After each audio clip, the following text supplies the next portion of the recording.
इयत्ता 9वी विषय विज्ञान आणि तंत्रज्ञान पाठ 15वा सजीवांमधील जीवन प्रक्रिया। मुलांनो, जे हालचाल करतात, ज्यांना अन्न, हवा, पाणी यांची जीवन जगण्यासाठी गरज भासते, त्यांना सजीव असे म्हणतात। आपण ग्रहण केलेले अन्न पचन होणे गरजेचे असते। हे ग्रहण केलेले अन्न पचन होण्यासाठी सजीवांमध्ये विविध प्रकारच्या पचन संस्था असतात। तसेच हवेसाठी श्वसन संस्थाही असतात। आता मला सांगा, पचन संस्था व श्वसन संस्था यांचे कार्य कसे चालते? बाई, पचन संस्था अन्नाच्या जटिल पदार्थांचे शरीरात शोषण होण्याकरता त्यांचे विद्राव्य पदार्थात रूपांतर करते। हे सर्व विकरांच्या मदतीने घडते। विद्राव्य पोषक द्रव्ये रक्ताद्वारे सर्व पेशींपर्यंत पोहोचवली जातात।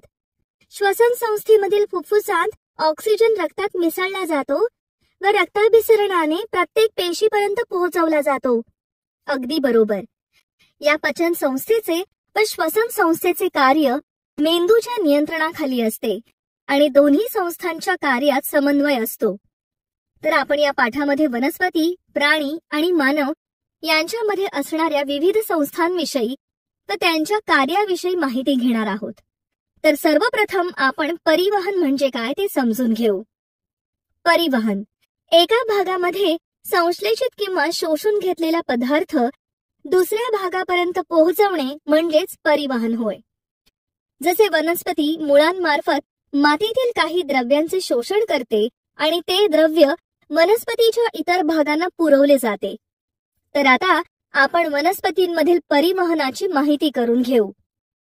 वनस्पतींमधील परिवहन। मुलांनो, वनस्पतीलाही ऊर्जेची गरज असते, कारण वनस्पती सजीव आहेत। सांगा पाहू, आपण फळे आणि पालेभाज्या का बरे खातो? बाई, आपल्याला फळे आणि पालेभाज्या यातून जीवनसत्वे व क्षार मिळतात म्हणून खातो। अगदी बरोबर। बरं, मग आपल्याप्रमाणेच वनस्पतींनाही खनिजांची गरज असते का? हो, असते। बरोबर। नायट्रोजन, पोटॅशियम आणि फॉस्फरस ही खनिजे वनस्पतींच्या वाढीसाठी आवश्यक असतात। वनस्पतींना कार्बन डायऑक्साईड व ऑक्सिजनची गरज असते, तसेच इतर अकार्बनी पदार्थांचीही गरज असते। हे अकार्बनी पदार्थ वनस्पतींना कुठून मिळतात बरं? वनस्पतींना हे अकार्बनी पदार्थ मातीतून मिळतात। अगदी बरोबर। वनस्पतींना हे अकार्बनी पदार्थ मातीतून मिळतात, तर काही कीटकभक्षी वनस्पती आपल्या भक्ष्यातून अकार्बनी पदार्थ मिळवतात। वनस्पती स्थिर असतात, म्हणजेच एका जागेवरून दुसऱ्या जागेवर हालचाल करू शकत नाहीत।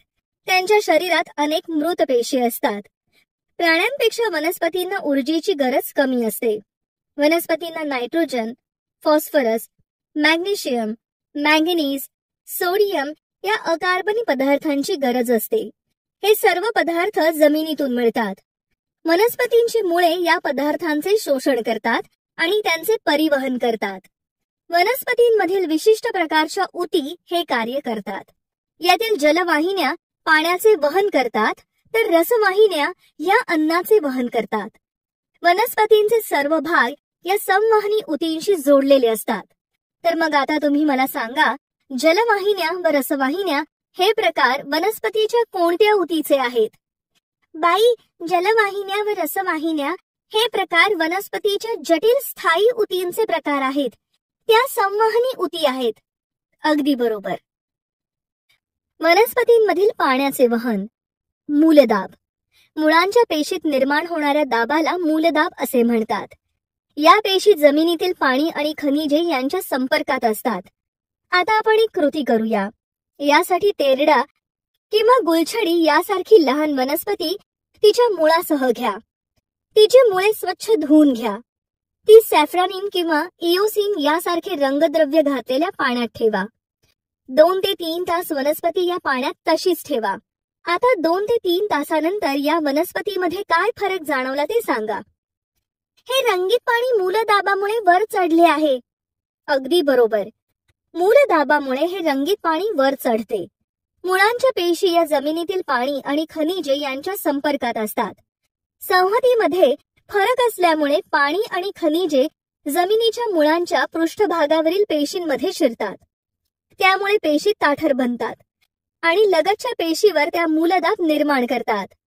मूलदाबामुळे पाणी आणि खनिजे मुळातील जलवाहिन्यांपर्यंत पोहोचतात आणि पुढे पुढे ढकलली जातात. या हालचालीमुळे पाण्याचा एक स्तंभ तयार होऊन सातत्याने पुढे ढकलला जातो. म्हणून अशा दाबामुळे झुडपे, लहान वनस्पती तसेच लहान वृक्षांमध्ये पाणी वर चढत जाते. ही बाजूची आकृती पहा. या आकृतीत दाखवल्याप्रमाणे मुळामार्फत पाणी आणि खनिजे ही पेशीत शिरतात व दाबामुळे ती जलवाहिनीपर्यंत पोहोचतात. या जलवाहिनीचे निरीक्षण करण्यासाठी आपल्याला संयुक्त सूक्ष्मदर्शकाची मदत घ्यावी लागते. बाष्पोच्छवास. आता आपण बाष्पोच्छवास म्हणजे काय ते समजून घेऊ. वनस्पती पानांवरील पर्णरंध्राच्या मार्फत बाष्परूपाने पाणी बाहेर टाकतात. पर्णरंध्रांच्या भोवती रक्षक पेशी असतात. या पेशी पर्णरंध्राची उघडझाप करण्यावर नियंत्रण ठेवतात. या पर्णरंध्रातून बाष्पोत्सर्जन होते. या क्रियेला बाष्पोच्छवास असे म्हणतात. पानांमार्फत बाष्पीभवन क्रियेमुळे पाणी वातावरणात सोडले जाते. त्यामुळे पानाच्या अपित्वचेतील पाण्याचे प्रमाण कमी होते. पाण्याची कमतरता भरून काढण्यासाठी जलवाहिन्यांमार्फत पाणी पानांपर्यंत आणले जाते. म्हणजेच असे म्हणता येईल की बाष्पोच्छवासामुळे पाणी व खनिजे शोषून घेऊन ती वनस्पतीच्या सर्व भागांना पोहोचवली जातात. रात्रीच्या वेळी पाणी वर ढकलण्याचे महत्वाचे काम मूलदाब करतो. ही बाजूची आकृती पहा. या आकृतीत दाखवल्याप्रमाणे पर्णरंध्रांभोवती 2 बाह्य आवरणयुक्त संरक्षक पेशी आहेत. तर बाष्पोच्छवासामुळे पाणी सर्व भागांना पोहोचवून पानांमार्फत वातावरणात सोडले जाते. आकृतीत पानाच्या भागात असणाऱ्या ऊतींची रचना व पेशींची रचना दाखवली आहे. पाण्याच्या वहनाचा मार्ग कसा आहे ते बाणांनी दाखवले आहे. पर्णरंध्रांभोवती असणाऱ्या आवरणाला रक्षक पेशी असे म्हणतात. त्या पर्णरंध्रांच्या उघडझाप करण्यावर नियंत्रण ठेवतात. या पर्णरंध्रातून बाष्पोत्सर्जन होते हे आकृतीत बाणाने दाखवले आहे. तिथे पर्णरंध्राचे उघडलेले तोंड दिसते. अशा प्रकारे पानांद्वारे बाष्पोच्छवास क्रिया होते. ओक ही वनस्पती तिच्या पानांमार्फत एका वर्षात जवळपास 1,51,000 लिटर इतके पाणी बाष्पोत्सर्जित करते. तर 1 एकर क्षेत्रातील मक्याची पिके दिवसाला जवळपास 11,400 ते 15,100 लिटर पाणी बाहेर टाकतात. वनस्पतींमधील अन्न आणि इतर पदार्थाचे परिवहन. वनस्पतीतील पदार्थाचे स्थानांतरण म्हणजे पानांमध्ये तयार झालेले अन्न प्रत्येक पेशीकडे पोहोचवणे. उदाहरणार्थ अमिनो आम्ले सोडून जास्तीचे अन्न फळे, मूळ आणि बियांमध्ये साठवणे. या क्रियेला पदार्थांचे स्थानांतरण म्हणतात. ही स्थानांतरणाची क्रिया 2 दिशांमध्ये म्हणजेच रसवाहिन्यांमार्फत वरील दिशेने तसेच खालील दिशेने केली जाते. पदार्थाचे स्थलांतर ही साधी भौतिक क्रिया नाही, तर तिला ऊर्जेची गरज असते. ही ऊर्जा एटीपी पासून मिळते. जेव्हा सुक्रोज सारख्या अन्नद्रव्याचे रसवाहिनी मार्फत एटीपीच्या सहाय्याने वहन केले जाते तेव्हा त्या भागातील पाण्याची संहती कमी होते. यामुळे परासरण क्रियेमार्फत पाणी पेशीच्या आत शिरते. पेशीतील घटकांमध्ये वाढ झाल्यामुळे पेशीच्या भित्तिकेवरील दाब वाढतो. यामुळे अन्नद्रव्य कमी दाबाच्या पेशींमध्ये ढकलले जाते. ही क्रिया रसवाहिनीला वनस्पतीच्या आवश्यकतेनुसार द्रव्याचे वहन करण्यास मदत करते. ज्या वेळेस फुले येण्याचा हंगाम येतो तेव्हा मुळांमध्ये किंवा खोडांमध्ये साठवून ठेवलेली शर्करा कळ्यांचे फुलात रूपांतर करण्यासाठी कळ्यांमध्ये पाठवली जाते. अशा प्रकारे वनस्पतींमध्ये अन्न आणि इतर पदार्थांचे परिवहन होते. आता आपण उत्सर्जन या क्रियेविषयी माहिती घेऊ. उत्सर्जन. निरुपयोगी पदार्थ शरीराबाहेर टाकण्याच्या क्रियेला उत्सर्जन असे म्हणतात. सजीवांमध्ये अनेक निरुपयोगी घातक पदार्थ म्हणजे युरिया, युरिक आम्ल, अमोनिया तयार होतात. हे पदार्थ जर शरीरात साचून राहिले तर त्यापासून गंभीर इजा पोहोचू शकते. कधी कधी तर मृत्यूही येऊ शकतो. हे नको असलेले पदार्थ शरीरातून बाहेर टाकण्यासाठी वेगवेगळ्या पद्धती सजीवांमध्ये कार्यरत असतात. उदाहरणार्थ अमिबा सारख्या एकपेशीय सजीवांमध्ये हे टाकाऊ पदार्थ पेशीच्या पृष्ठभागापासून थेट बाहेर विसर्जित होतात. तर मानव, प्राणी यांसारख्या बहुपेशीय सजीवांमध्ये उत्सर्जनाची प्रक्रिया गुंतागुंतीची असते. अनावश्यक व टाकाऊ पदार्थ शरीरात साठून राहणे घातक असते. त्यामुळे सजीवांमध्ये उत्सर्जनाची क्रिया होते. तसेच आपणही आपल्या घरातील, आपल्या सभोवतालच्या परिसरातील कचऱ्याची योग्य विल्हेवाट लावणे आवश्यक असते. त्यामुळेच आपण आरोग्य संपन्न जीवन जगू शकतो. वनस्पतींमधील उत्सर्जन. मुलांनो, तुम्ही झाडांची पानगळती पाहिली असेल. यामध्ये झाडांची फुले, फळे गळून पडतात. मग सांगा बरं, विशिष्ट ऋतूमध्ये झाडांची पाने आणि काही काळानंतर फळे, फुले, साली गळून का पडतात? कारण वनस्पतींमध्ये उत्सर्जन संस्था नसते. बरोबर, वनस्पतींमध्ये वेगळी अशी उत्सर्जन संस्था नसल्यामुळे त्यांची उत्सर्जने रिक्तिका, फळे, फुले तसेच खोडावरील सालीत साठवली जातात. ठराविक ऋतूमध्ये ती गळून पडतात. बरं, आता सांगा, राळ, डिंक हे पदार्थ वनस्पतींच्या शरीरामधून का बाहेर टाकले जातात? राळ व डिंक हे पदार्थ वनस्पतींसाठी अनावश्यक असतात. त्यामुळे वनस्पती हे पदार्थ बाहेर टाकतात. बरोबर, राळ व डिंक हे पदार्थ आपल्यासाठी उपयोगी आहेत, पण वनस्पतीसाठी निरुपयोगी आहेत. म्हणून वनस्पती त्या पदार्थांना बाहेर फेकतात. वनस्पतीमधील उत्सर्जन क्रिया ही प्राण्यांमधील उत्सर्जन क्रियेपेक्षा सोपी असते. वनस्पतींमध्ये टाकाऊ पदार्थ बाहेर टाकण्यासाठी विशेष उत्सर्जक असा अवयव किंवा उत्सर्जक संस्था नसते. त्यामुळे रिक्तिका, पाने, फुले, फळे या घटकात हे निरुपयोगी पदार्थ असतात. ते या घटकात किंवा खोडावरील सालीत साठवले जातात आणि कालांतराने ते गळून पडतात. इतर काही पदार्थ हे राळ आणि डिंकाच्या स्वरूपात जीर्ण जलवाहिन्यात साठवले जातात. वनस्पतीच्या मुळांच्या मदतीनेही काही टाकाऊ पदार्थ जमिनीत सोडले जातात. मुलांनो, जर तुम्ही सुरण किंवा अळूची पाने चिरली तर हाताला खाज सुटेल. ही खाज का बरं सुटत असेल? नाही माहित? मीच सांगते. कारण सुरण व अळूच्या पानांमध्ये कॅल्शियम ऑक्झलेटचे स्फटिक असतात. त्यांना रॅफाइड्स म्हणतात. हे सुईच्या आकाराचे असतात. त्यामुळे ते त्वचेला टोचतात व खाज सुटते. ही खाज सुटू नये म्हणून सुरण व अळूची पाने चिरताना हाताला तेल लावावे. नंतर चिंचेच्या पाण्यात या भाज्या शिजवून घ्याव्यात. कारण चिंचेमध्ये टार्टारिक आम्ल असते. या आम्लामुळे रॅफाइड्स विरघळतात. लिंबू पिळून टाकले तरी ही खाज कमी होते. कारण लिंबामध्ये ॲस्कॉर्बिक आम्ल व सायट्रिक आम्ल असते. मानवामधील उत्सर्जन. मुलांनो, आपण शरीराच्या वाढीसाठी अन्न खातो. अन्नातून आपल्याला ऊर्जा मिळते. या अन्नातील आवश्यक ते अन्न आपल्या शरीरात पचते व अनावश्यक घटक शरीराबाहेर टाकले जातात. आपल्या शरीरात अमोनिया, युरिया, युरिक आम्ल, क्रिएटिन असे टाकाऊ पदार्थ चयापचय क्रियेतून तयार होतात. नाकावाटे कार्बन डायऑक्साईड बाहेर टाकला जातो. तर आहारातून पोटात गेलेली आणि आपल्या शरीराला आवश्यक नसलेली अतिरिक्त जीवनसत्वे, क्षार असे पदार्थ मूत्रावाटे शरीराच्या बाहेर टाकले जातात. आपल्या शरीरात उत्सर्जन क्रिया पार पडण्यासाठी वृक्कांमधून रक्त गाळले जाते. तर फुफ्फुसांमधून कार्बन डायऑक्साईड बाहेर फेकला जातो आणि ऑक्सिजन आत घेतला जातो.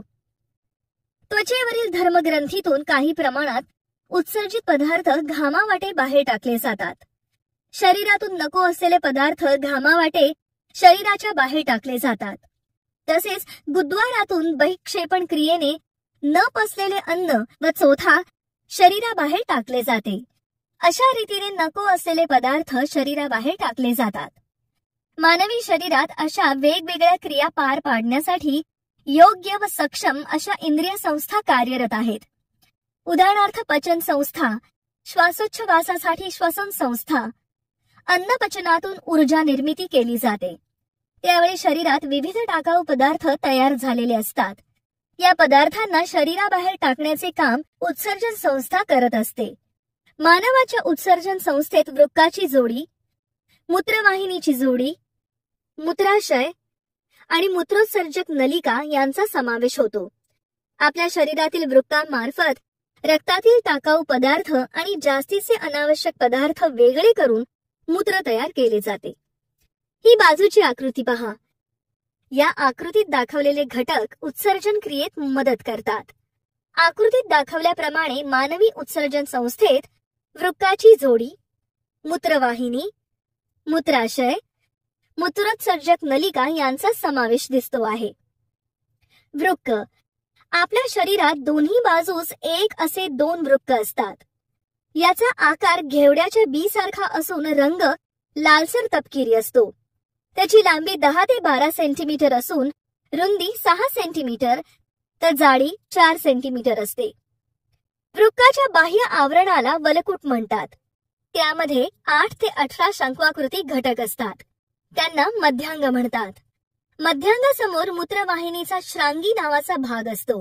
तेथून वृक्काला ऑक्सिजन युक्त रक्त पुरवणारी वृक्क धमनी आत शिरते, तर कार्बन डायऑक्साइड युक्त रक्त वाहून नेणारी वृक्कशीर बाहेर निघते।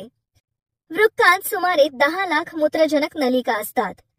त्यांना वृक्काणू म्हणतात। उजवे वृक्क हे डाव्या वृक्कापेक्षा थोडे खाली असते, कारण त्याच्यावर यकृत ग्रंथी असते। अशा प्रकारे उत्सर्जन संस्थेची रचना असते। उदराच्या पाठीमागील बाजूस पाठीच्या कण्याच्या प्रत्येक बाजूला एक याप्रमाणे घेवड्याच्या आकाराची 2 वृक्के असतात। वृक्कातील गाळण्याची क्रिया करणाऱ्या घटकाला नेफ्रॉन असे म्हणतात। ही बाजूची आकृती पहा। या आकृतीत दाखवल्याप्रमाणे प्रत्येक नेफ्रॉन मध्ये कपाच्या आकाराच्या पातळ भित्तिका असलेला वरचा भाग असतो। त्यालाच बोमन संपुट असे म्हणतात। त्यातील रक्तकेशिकांच्या जाळीला ग्लोमेरुलस असे म्हणतात। यकृतामध्ये तयार झालेला युरिया रक्तात येतो। जेव्हा युरिया युक्त रक्त ग्लोमेरुलस मध्ये येते त्यावेळी ग्लोमेरुलस मधील रक्तकेशिकांमधून हे रक्त गाळले जाते आणि युरिया व काही पदार्थ वेगवेगळे केले जातात। मूत्रनिर्मिती बोमन संपुटाच्या निवडक्षम पारपटलातून पाण्याचे रेणू आणि इतर पदार्थांचे लहान रेणू छिद्रातून बाहेर पडतात। त्यानंतर बोमन संपुटात असलेला द्राव नेफ्रॉन नलिकेमध्ये जातो। या ठिकाणी पाणी आणि उपयुक्त रेणूंचे पुन्हा रक्तामध्ये शोषण केले जाते। उरलेला टाकाऊ पदार्थ असलेल्या द्रवापासून मूत्र तयार होते। हे मूत्र मूत्रवाहिनी मार्फत नेऊन मूत्राशयात साठवले जाते। नंतर ते मूत्रोत्सर्जन मार्गाद्वारे बाहेर टाकले जाते। मूत्राशय स्नायुमय असून त्यावर चेतांचे नियंत्रण असते। त्यामुळे आपण मूत्रविसर्जन करण्यावर नियंत्रण ठेवू शकतो। मानवामध्ये वृक्क या अवयवाबरोबरच त्वचा आणि फुफ्फुसे सुद्धा उत्सर्जनाच्या क्रियेत मदत करतात। प्रत्येक वृक्कामध्ये अंदाजे 10 लाख नेफ्रॉन्स असतात। साधारण व्यक्तीच्या शरीरामध्ये 5 लिटर रक्त असते व रोज 400 वेळा ते गाळले जाते। वृक्क रोज 190 लिटर रक्त गाळतात व त्यामधून जवळपास 1 ते 1.9 लिटर इतके मूत्र तयार होते। उरलेला द्रव पदार्थ पुन्हा शोषून घेतला जातो। अशा प्रकारे मूत्रनिर्मिती होते। रक्त व्याश्लेषण तुम्ही एखाद्या वेळेस एखाद्या रुग्णाला डायलिसिसवर ठेवले असे ऐकले असेल। या डायलिसिसलाच रक्त व्याश्लेषण असे म्हणतात। दुखापतीमुळे, संसर्गामुळे किंवा कमी प्रमाणात रक्त पुरवठा झाला तर वृक्काची कार्यक्षमता कमी होते। त्यामुळे विषारी द्रव्य शरीरात जास्त प्रमाणात साठले जाते आणि त्यामुळे मृत्यूही होऊ शकतो। वृक्क निकामी झाले तर कृत्रिम उपकरणांचा वापर करून रक्तातून नायट्रोजन युक्त पदार्थ वेगळे केले जातात। या उपकरणाच्या मदतीने 500 मिली इतके रक्त पाठवले जाते व ते रक्त शुद्ध करून पुन्हा रोग्याच्या शरीरात सोडले जाते। बरं, आता तुम्ही मला सांगा, उन्हाळ्यामध्ये पावसाळा व हिवाळ्यापेक्षा मूत्र तयार होण्याचे प्रमाण कमी असते, असे का होते?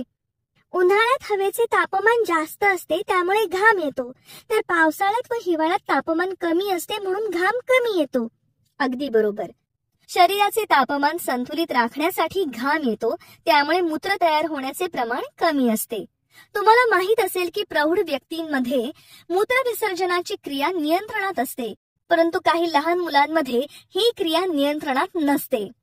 असे होते कारण वृक्कामध्ये मूत्र तयार होऊन ते मूत्राशयात साठवले जाते मूत्राशय हे स्नायुक्षम असून ते ऐच्छिक चेतांच्या नियंत्रणाखाली असते.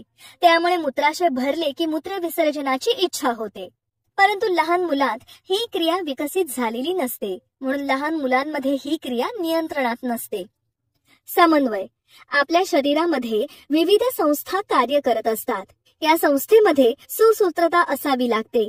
एखाद्या वेळेस जेवताना अचानक तुमच्या हाताचे बोट किंवा जीभ दाताखाली दाबली जाते. असे का बरे होते? आपण घाईघाईने काही खात असलो आणि आपले खाण्यात लक्ष नसेल तर आपल्या क्रियातील समन्वय नीट राखला जात नाही, म्हणून हाताचे बोट किंवा जीभ दाताखाली दाबली जाते. अगदी बरोबर. हाताचे बोट किंवा जीभ दातांखाली दाबली गेली तर आपल्या संवेदी चेताकडून मेंदूकडे आवेग पोहोचला जातो आणि आपल्याला वेदना जाणवतात. तसेच कधी कधी गडबडीत अन्न खाताना आपल्याला ठसका लागतो. असे होते कारण आपल्या ग्रसनीमध्ये अन्ननलिकेच्या आणि श्वसननलिकेच्या मध्ये एपिग्लोटिस नावाची झडप असते. ही झडप अन्न किंवा पाणी पिताना श्वसननलिकेच्या तोंडावर झाकली जाते. परंतु घाईने अन्न खात असलो की या क्रियेमध्ये समन्वय साधला जात नाही, त्यामुळे आपल्याला ठसका लागतो. हा समन्वय व्यवस्थित नसला तर अन्नकण श्वसननलिकेमध्ये शिरण्याचा प्रयत्न करतात. ठसका लागून ते बाहेर फेकले जातात. या क्रियेला प्रतिक्षिप्त क्रिया असे म्हणतात. ठसक्याप्रमाणेच गरम पदार्थाला हात लावताच हात मागे खेचणे, धुलीकण डोळ्यात जात असल्यास पापण्यांची उघडझाप करणे याही प्रतिक्षिप्त क्रिया आहेत. बहुपेशीय सजीवांमध्ये विविध अवयव संस्था कार्य करत असतात. या संस्थांमध्ये किंवा अवयव आणि भोवतालच्या परिसरातील विविध उद्दीपने यांच्यामध्ये योग्य समन्वय असला पाहिजे. विविध क्रियांचे पद्धतशीर नियमन म्हणजे नियंत्रण होय, तर याच विविध क्रिया क्रमवार घडवून आणणे म्हणजे समन्वय होय. शरीरातील या क्रिया पूर्ण होण्यासाठी विविध संस्था व अवयवांमध्ये योग्य समन्वय असला पाहिजे. जर हा समन्वय नसेल तर अपेक्षित प्रक्रिया अपूर्णच राहतील. म्हणून या क्रिया होत असताना यादृच्छिकता म्हणजेच अनियमितता असता कामा नये, अन्यथा समन्वय बिघडू शकतो. सजीवात शरीराचे तापमान, जलपातळी, विकर पातळी इत्यादींमुळे व बाह्य पर्यावरणातील उद्दीपनांमुळे होणाऱ्या आंतरिक प्रक्रियांमध्ये सुयोग्य समन्वय असणे आवश्यक असते. इष्टतम कार्यशीलतेसाठी सजीवांच्या विविध संस्थांमधील सुयोग्य समन्वयाने स्थिर अवस्था राखली जाते. यालाच समस्थिती असे म्हणतात. वनस्पतींमधील समन्वय. प्राण्यांमध्ये असलेल्या चेतासंस्था किंवा स्नायू संस्था यांसारख्या संस्था वनस्पतींमध्ये नसतात. मग आपल्याला असा प्रश्न पडतो की नेमकी वनस्पतींची हालचाल कशी होते? तर वनस्पतींमधील हालचाल ही उद्दीपनाला प्रतिसाद देण्याच्या स्वरूपात असते. ते खालील आकृतीवरून स्पष्ट होते. ही आकृती पहा. या आकृतीत 3 प्रकार दाखवले आहेत. बीजांडाच्या दिशेने होणारी परागनलिकेची वाढ. यात विशिष्ट रसायनांना वनस्पतीने दिलेला प्रतिसाद आहे आणि म्हणून परागनलिकेची वाढ ही बीजांडाच्या दिशेने झालेली दिसून येते. प्रकाशानुवर्ती हालचाल. कोणतीही वनस्पती प्रकाश उद्दीपनाला प्रतिसाद देते, म्हणजेच प्रकाशाच्या दिशेने तिची वाढ होते. म्हणून जरी कुंडी आडवी ठेवली तरी वाढणारे रोप मात्र प्रकाशाच्या दिशेनेच वाढलेले दिसते. वनस्पतींची मुळे ही गुरुत्वाकर्षण आणि पाणी या उद्दीपनांना प्रतिसाद देतात. या प्रतिसादाला गुरुत्वानुवर्ती हालचाल व जलानुवर्ती हालचाल म्हणतात. ज्या वेलींना आधाराची गरज असते त्यावेळी तणावांच्या सहाय्याने आधार घेत वाढतात. वेलींचे तणाव हे स्पर्श संवेदी असतात. ही आधारानुवर्ती हालचाल होय. अनुवर्तन. वनस्पती बाह्य उद्दीपनाला प्रतिसाद देते, म्हणून वनस्पतीच्या कोणत्याही भागाची हालचाल होते किंवा वाढ होते तिला अनुवर्ती हालचाल म्हणतात.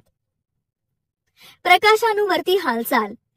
प्रकाशामुळे होणाऱ्या हालचालीस प्रकाशानुवर्ती हालचाल म्हणतात. उदाहरणार्थ सूर्यफूल. जलानुवर्ती हालचाल. वनस्पतींची मुळे पाण्याच्या दिशेने वाढतात, त्यालाच जलानुवर्ती हालचाल असे म्हणतात. रसायन अनुवर्तन.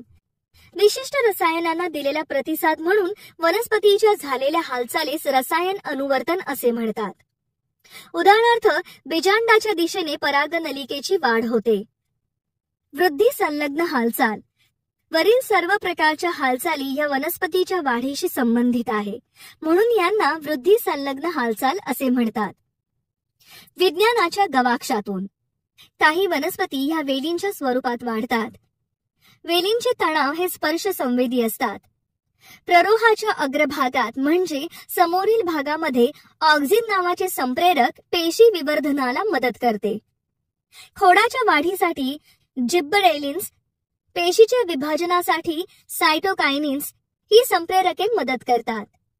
ॲबसिसिक आम्ल हे संप्रेरक वाढ रोखणे, वाढीची क्रिया मंदावणे, पाने कोमेजणे यावर प्रभावी ठरते. वनस्पतींच्या हालचालींचे तंत्र. मुलांनो, तुम्ही लाजाळू वनस्पती पाहिली असेल. या लाजाळूच्या वनस्पतीला ज्या ठिकाणी आपण स्पर्श करतो त्या ठिकाणा व्यतिरिक्त इतर ठिकाणीही हालचाल होते. यावरून आपण असे अनुमान काढू शकतो की स्पर्श झाला आहे ही माहिती वनस्पतीत एका ठिकाणावरून दुसऱ्या ठिकाणी प्रसारित होते. ही माहिती प्रसारित करण्यासाठी वनस्पती विद्युत रासायनिक आदेशांचा उपयोग करतात. वनस्पती पेशी त्यांच्यातील पाण्याचे प्रमाण कमी जास्त करून आपला आकार बदलतात व वनस्पतींची हालचाल घडवून आणतात. वनस्पतीत होणाऱ्या काही विशिष्ट हालचालींचे पर्यावसन त्यांच्या वाढीत होत नाही. अशा हालचालींना वृद्धी असंलग्न हालचाली असे म्हणतात. भोवतालच्या परिसरातील बदलांना प्रतिसाद म्हणून वनस्पतीमधील संप्रेरके वनस्पतीमध्ये विविध प्रकारच्या हालचाली घडवून आणतात. या वनस्पती पहा. यातील व्हीनस फ्लायट्रॅप या वनस्पतीत कीटकांना फसवण्यासाठी फुलांप्रमाणे दिसणारा व सुवासिक असा एक सापळा असतो. जेव्हा कीटक या सापळ्यात येतात तेव्हा सापळा बंद होतो. त्या कीटकांचे पचन वनस्पतींद्वारे केले जाते. कमळाचे फूल सकाळी तर निशिगंधाचे फूल रात्रीच उमलते. तसेच कीटकाचा स्पर्श होताच ड्रॉसेरा या कीटकभक्षी वनस्पतींच्या पानावरील तंतुके आतल्या बाजूस वळतात व कीटकाला चहू बाजूंनी घेरून टाकतात. तेरडा या वनस्पतीत योग्य वेळ येताच पक्व फळ फुटते व त्याच्या बिया सर्वत्र पसरतात. मानवातील समन्वय. तुम्ही शाळेच्या पटांगणावर किंवा टीव्हीवर खेळाडूंना खेळताना पाहता. त्यावेळेस खेळाडूंच्या हालचालींमध्ये नियंत्रण व समन्वय तुम्हाला दिसून येतो. मानवी शरीरामध्ये एकाच वेळी अनेक क्रिया घडून येत असतात. त्या क्रियांमध्ये योग्य प्रकारे व परिणामकारकरित्या समन्वय व नियंत्रण करणे गरजेचे असते. हे नियंत्रण दोन यंत्रणांद्वारे केले जाते, ते म्हणजे चेता नियंत्रण आणि रासायनिक नियंत्रण. सर्वप्रथम आपण चेता नियंत्रणाची माहिती घेऊ. चेता नियंत्रण. पर्यावरणातील बदलांना प्रतिसाद देण्याची क्षमता मानवामध्ये चेता नियंत्रणाद्वारे निर्माण होते. पर्यावरणातील बदलांच्या अनुषंगाने मानवी शरीरात आवेग निर्माण होतात. याच आवेगांना योग्य असा प्रतिसाद देण्याचे कार्य चेतासंस्था करते. अनेक चेतापेशी मिळून चेतासंस्था बनते. मानवासारख्या बहुपेशीय प्राण्यामध्ये आवेगांना प्रतिसाद देण्यासाठी चेतासंस्थेसारखी यंत्रणा कार्यरत असते. हे नियंत्रण शरीरातील विशेष प्रकारच्या पेशीद्वारे केले जाते. या पेशींनाच चेतापेशी असे म्हणतात. मात्र अमिबा सारख्या एकपेशीय प्राण्यांमध्ये अशा प्रकारचे आवेग व प्रतिसाद निर्माण करणारी चेतासंस्था कार्यरत नसते. चेतापेशी. चेतापेशी हा चेतासंस्थेतील महत्वाचा रचनात्मक व कार्यात्मक घटक आहे. शरीरातील एका ठिकाणापासूनचे संदेश दुसऱ्या ठिकाणापर्यंत वहन करणाऱ्या विशेष प्रकारच्या पेशींना चेतापेशी असे म्हणतात. चेतापेशी ही मानवी शरीरातील सर्वात मोठी पेशी आहे. चेतापेशींची लांबी काही मीटरपर्यंत असते. चेतापेशीमध्ये विद्युत रासायनिक आवेग निर्माण करण्याची व वहन करण्याची क्षमता असते.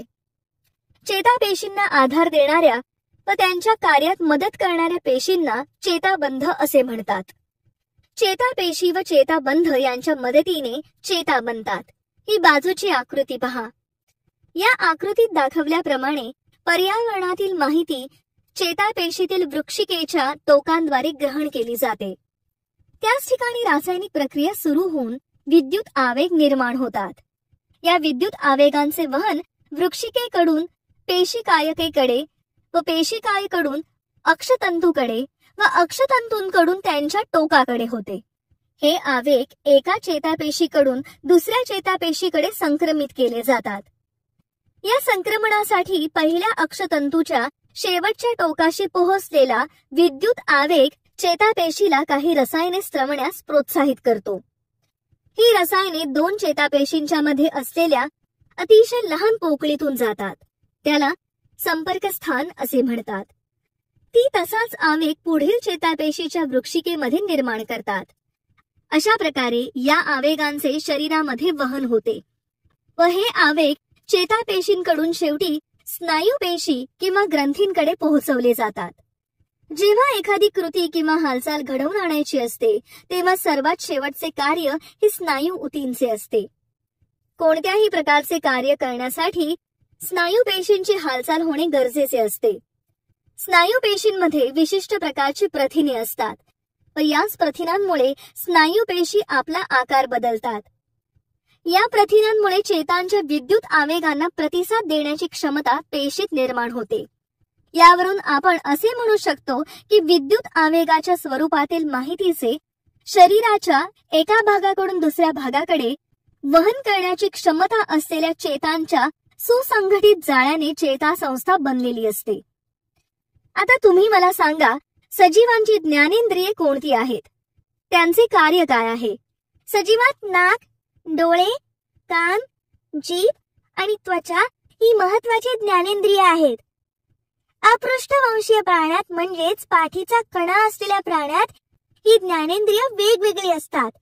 नाकाचा उपयोग गंध घेण्यासाठी, डोळ्यांचा उपयोग पाहण्यासाठी, कानाचा उपयोग ऐकण्यासाठी, जिभेचा उपयोग चव घेण्यासाठी आणि त्वचेचा उपयोग स्पर्श जाणवण्यासाठी होतो. अगदी बरोबर. बरं, आता मला सांगा की रुचिग्राही व गंधग्राही चेता कुठे आढळून येतात? रुचिग्राही चेता ही जिभेत तर गंधग्राही चेता नाकाच्या अंतत्वचेत आढळून येते. अगदी बरोबर. अशा प्रकारे ज्ञानेंद्रिये सजीवांची जीवनक्रिया व्यवस्थित व सुरळीत चालण्यासाठी मदत करतात. चेतापेशींचे प्रकार. चेतापेशींच्या कार्यानुसार त्यांचे 3 प्रकार पडतात. ते पुढील प्रमाणे आहेत. संवेदी चेतापेशी. संवेदी चेतापेशी या आवेगांचे वहन ज्ञानेंद्रियांकडून मेंदू व मेरुरज्जूकडे करतात. तसेच संवेदी चेतापेशी प्रकाश व ध्वनी संवेदना ग्रहण करतात. प्रेरक चेतापेशी. प्रेरक चेतापेशी या आवेगांचे वहन मेंदू व मेरुरज्जूकडून स्नायू किंवा ग्रंथींसारख्या प्रेरक अवयवांकडे करतात. तसेच स्नायू आणि ग्रंथींना संदेशाद्वारे उत्तेजित करतात. सहयोगी चेतापेशी. सहयोगी चेतापेशी या चेतासंस्थेच्या एकात्मिकतेचे संकलनात्मक कार्य करतात. सहयोगी पेशी चेतापेशींना आधार देतात, अंतर्गत स्थिरता आणतात, संदेश वहनात मदत करतात. मानवी चेतासंस्था.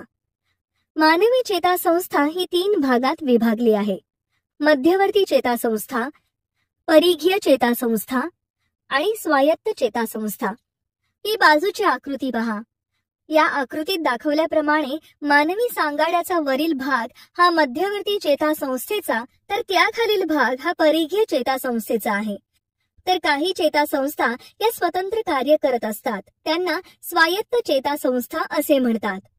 आता आपण या चेतासंस्थेविषयी विस्ताराने माहिती घेऊ. मध्यवर्ती चेतासंस्था. मध्यवर्ती चेतासंस्था ही मेंदू व मेरुरज्जू यांनी बनलेली असते. मेंदू हा चेतासंस्थेचा प्रमुख असा भाग आहे की जो शरीराच्या बऱ्याच क्रियांवर नियंत्रण ठेवतो. मेंदू डोक्याच्या कवटीमध्ये म्हणजेच करपरेमध्ये संरक्षित असतो.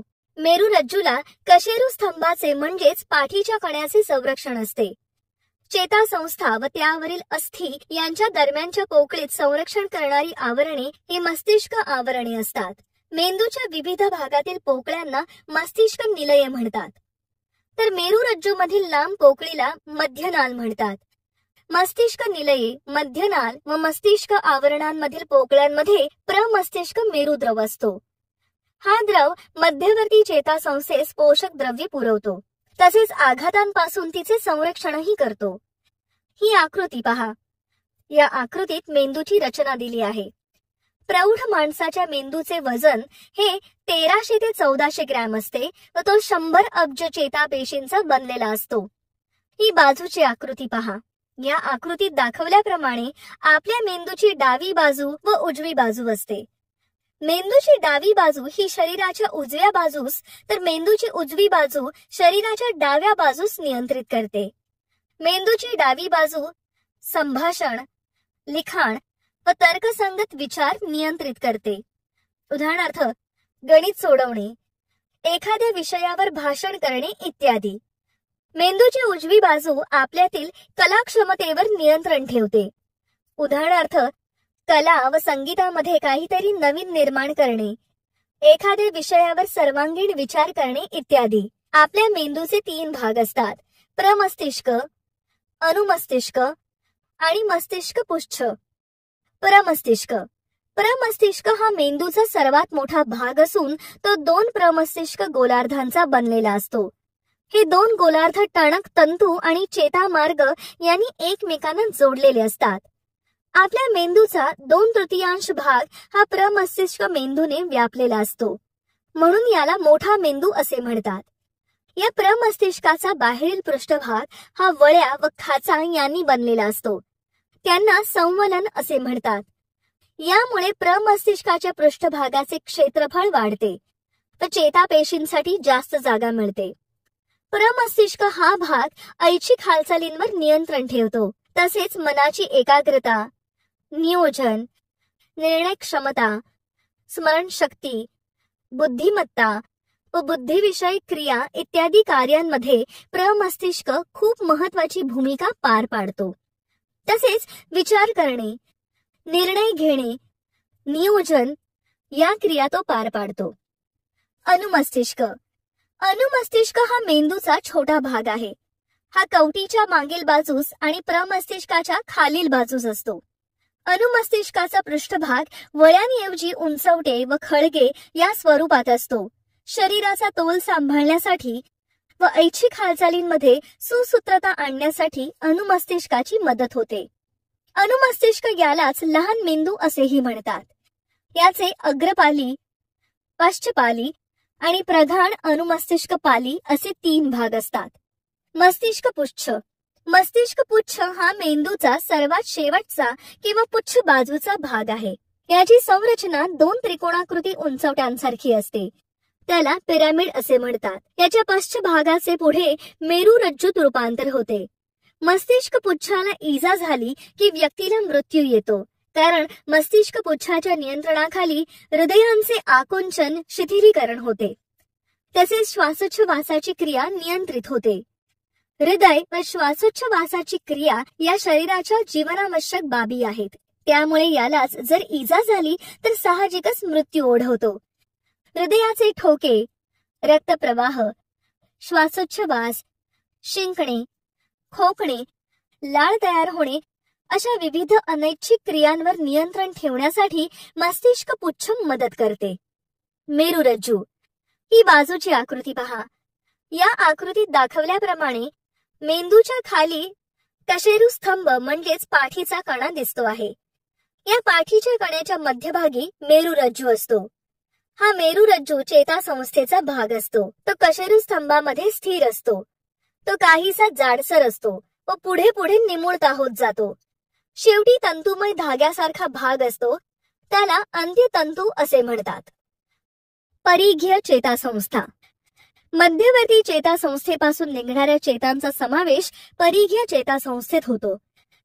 या चेता मध्यवर्ती चेतासंस्थेला शरीराच्या सर्व भागांशी जोडतात. या चेतासंस्थेतील चेता 2 प्रकारच्या असतात: कर्परचेता, मेरुचेता. यांची आपण माहिती घेऊ. कर्परचेता मेंदूपासून निघणाऱ्या चेतांना कर्परचेतांच्या 12 जोड्या असतात. या जोड्या शिर, छाती व पोटातील विविध भागांशी संलग्नित असतात. यात सेन्सरी न्यूरॉन्स असतात. मेरुचेता मेरुरज्जूपासून निघणाऱ्या मेरुचेतांच्या 31 जोड्या असतात. या जोड्या हातपाय, त्वचा व शरीराच्या इतर भागाशी संलग्नित असतात. स्वायत्त चेतासंस्था आपल्या शरीरात हृदय, फुफ्फुस, जठर इत्यादींसारख्या अनैच्छिक अवयवांतील चेतांनी स्वायत्त चेतासंस्था तयार होते. याचे नियंत्रण आपल्या इच्छेनुसार असत नाही. प्रतिक्षिप्त क्रिया. तुम्ही बोलत असताना अचानक तुमच्या दिशेने चेंडू आला की तुम्ही जागेवरून हलता. अशा घटनांना आपण काहीही विचार न करता प्रतिक्रिया देतो किंवा त्या प्रक्रियेवर कोणाचेही नियंत्रण नसते. अशा क्रियांना प्रतिक्षिप्त क्रिया असे म्हणतात. प्रतिक्षिप्त क्रिया ही मेंदूशिवाय नियंत्रण आणि समन्वय ठेवणारी क्रिया आहे. प्रतिक्षिप्त क्रिया म्हणजे पर्यावरणातील उद्दीपनांना दिलेला प्रतिसादच होय. ही बाजूची आकृती पहा. या आकृतीवरून तुम्ही मला खालील प्रश्नांची उत्तरे द्या. सांगा बरं, 1 व 2 मध्ये नेमके काय घडत आहे? मेणबत्तीच्या पेटत्या ज्योतीला बोटाचा स्पर्श झाला आहे व लगेच हात मागे खेचला गेला आहे. म्हणजेच बोटाच्या त्वचेतील संवेदी चेता पेशींना वेदना होऊन जास्त भाजू नये म्हणून हात मागे खेचला गेला आहे. बरोबर. बरं, कोणत्या चेताद्वारे येथे आवेगाचे वहन झाले? ते कोणत्या दिशेने झाले? त्वचेकडून मेरुरज्जूपर्यंत जाणाऱ्या संवेदी चेतेद्वारे आवेगाचे वहन झाले आहे.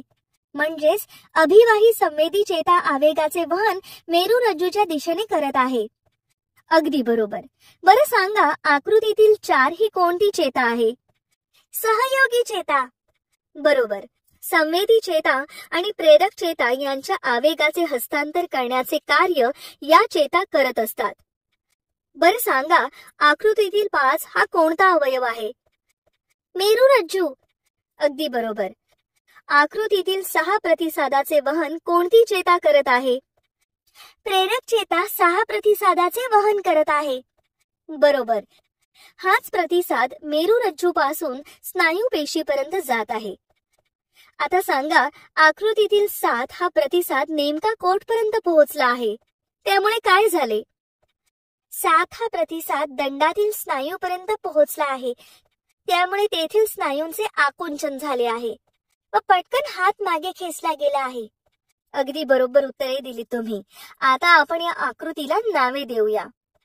1 आणि 2 स्पर्शेंद्रिये, 3 संवेदी चेता, 4 सहयोगी चेता, 5 मज्जारज्जू, 6 प्रेरक चेता, 7 स्नायू. रासायनिक नियंत्रण. आपल्या शरीरात अनेक अंतःस्रावी ग्रंथी आहेत. या ग्रंथींमार्फत शरीराच्या आत विविध गोष्टींचे वहन केले जाते. त्यामुळे आपल्या शरीरात संप्रेरके या रासायनिक पदार्थांमार्फत देखील समन्वय व नियंत्रण केले जाते. अंतःस्रावी ग्रंथीतून संप्रेरके स्त्रवतात. या ग्रंथींना वाहिनी विरहित ग्रंथी असेही म्हणतात. या ग्रंथीकडे स्राव साठवण्यासाठी किंवा त्या स्रावाचे वहन करण्यासाठी कोणत्याही वाहिन्या नसतात. म्हणून ही संप्रेरके तयार होताच सरळ रक्तप्रवाहात मिसळली जातात.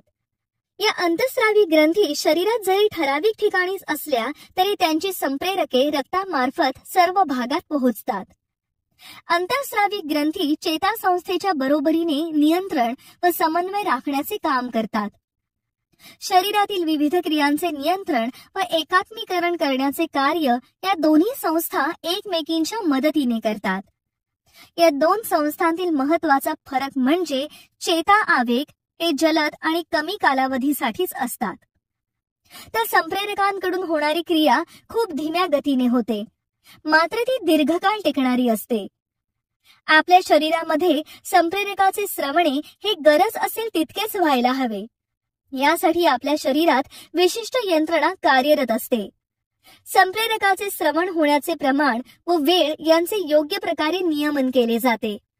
उदाहरणार्थ, रक्तामध्ये साखरेचे प्रमाण वाढले की स्वादुपिंडातील पेशींना त्याची जाणीव होते व उद्दीपनास प्रतिसाद देत या पेशी जास्त प्रमाणात इन्सुलिनची निर्मिती करतात. म्हणून आपल्या शरीरातील साखरेवर आपण नियंत्रण ठेवू शकतो. ही बाजूची आकृती पहा. या आकृतीत दाखवलेल्या ठिकाणी आपल्या शरीरात अंतःस्रावी ग्रंथी असतात. आकृतीत दाखवल्याप्रमाणे स्त्री आणि पुरुष या दोघांमध्ये मेंदूत अधःचेतक, तृतीय नेत्र, पीयूषिका ग्रंथी असतात. मानेच्या मध्यभागी अवटू ग्रंथी व परावटू ग्रंथी असतात. छातीत यौवनलोपी ग्रंथी असतात. किडनीत वृक्कस्थ ग्रंथी असतात. स्त्रीमध्ये गर्भाशयाच्या दोन्ही बाजूला अंडाशय तर पुरुषात मुष्कामध्ये वृषण असते. अशा प्रकारे अंतःस्रावी ग्रंथीचे शरीरात खूप महत्वाचे स्थान आहे. अंतःस्रावी ग्रंथी, स्थान व महत्वाची कार्ये. मुलांनो, खालील तक्त्यात अंतःस्रावी ग्रंथी, त्यांचे स्थान, संप्रेरके व महत्वाची कार्ये दिली आहेत, ती तुम्ही नीट पहा. अशा प्रकारे आपण या पाठामध्ये वनस्पतींमधील परिवहन, वनस्पती, प्राणी व मानव यांच्यातील उत्सर्जन क्रियेची माहिती, तसेच वनस्पती व मानव यांच्यातील समन्वयाविषयीची ओळख करून घेतली आहे.